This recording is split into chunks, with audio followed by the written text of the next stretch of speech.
ರಾಣಿ ನೀನು ದೇವರು ನನ್ನನ್ನು ಬ್ಲೂ ಕಲರ್ ನಿನ್ನ ಮೇಲೆ ಒಂದು ಉತ್ತಮವಾದಂತ ಒಂದು ಡ್ರೆಸ್ ಹೇಳ್ತಾ ಇದ್ದಾರೆ. ಇವ್ರು ಬಂದಾಗ ನೀವು ಪ್ರವಾದನೆ ಮಾಡಿದಂತೆ ಅವ್ರ ಹೆಸರು ಹಿಡಿದು ಕರೆದು ವ್ಯಾಲೆಂಟರ್ ಹಾಕಿರುವಂತ ಕಲರ್ ಡ್ರೆಸ್ನೇ ನೀನು ಹಾಕಿದ್ಯಾ, ಪವಿತ್ರ ಆತ್ಮ ನೀನು ಮುಟ್ತಾ ಇದ್ದಾನೆ, ನೀನು ಅನ್ಕೊಳ್ತಾ ಇದ್ದೆ ನನ್ನ ಹೆಸರು ಹಿಡಿದು ಪಾಸ್ಟರ್ ಕರೆದು ಬ್ಲೆಸ್ಸಿಂಗ್ ಮಾಡ್ತಾರಂತ. ಆದ್ರೆ ಇವಾಗ ನಿನ್ನ ಕಷ್ಟಗಳಿಗೆ ದೇವರು ಮೊರೆ ಕೇಳಿ ಮತ್ತೆ ಉತ್ತರ ಕೊಡ್ಲಿಕ್ಕಿದ್ದಾನೆ ಅಂತ ನೀವು ಹೇಳಿದ ಪಾಸ್ಟರ್ ಅದು ಮಗಳು ಸಾಕ್ಷಿಯಾಗಿ ಹೇಳ್ತಾ ಇದ್ದಾಳೆ.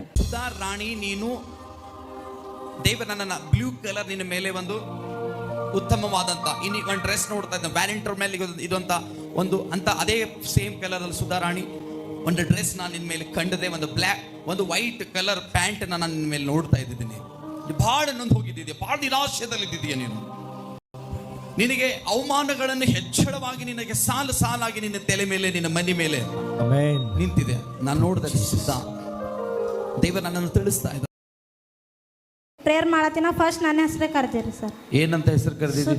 ಸುಧಾರಾಣಿ ನಮ್ಮ ವ್ಯಾಲೆಂಟರ್ ಹಾಕೊಂಡಿರುವಂಥ ಕಲರ್ ಡ್ರೆಸ್ನೇ ಹಾಕೊಂಡಿದೆ ಅಮ್ಮ. ನಿನ್ನ ಕಷ್ಟ ಮತ್ತು ನಿನ್ನ ಅವಮಾನ ಎಲ್ಲ ದೇವ್ರು ನೋಡಿದಾರೆ, ನಿನಗೆ ಮುಟ್ಲಕ್ಕಿದ್ದಾರೆ, ದೇವರು ಪವಿತ್ರಾತ್ಮ ನಿನ್ನ ಮೇಲೆ ಇಳಿದು ಬರ್ತಾರಂತ ಹೇಳಿದ್ರು. ಓಕೆ, ದೇವ್ ನಿನ್ನ ಆಶೀರ್ವದಿಸಿ. ಚಪ್ಪಳೆ ತಟ್ಟನ್ನ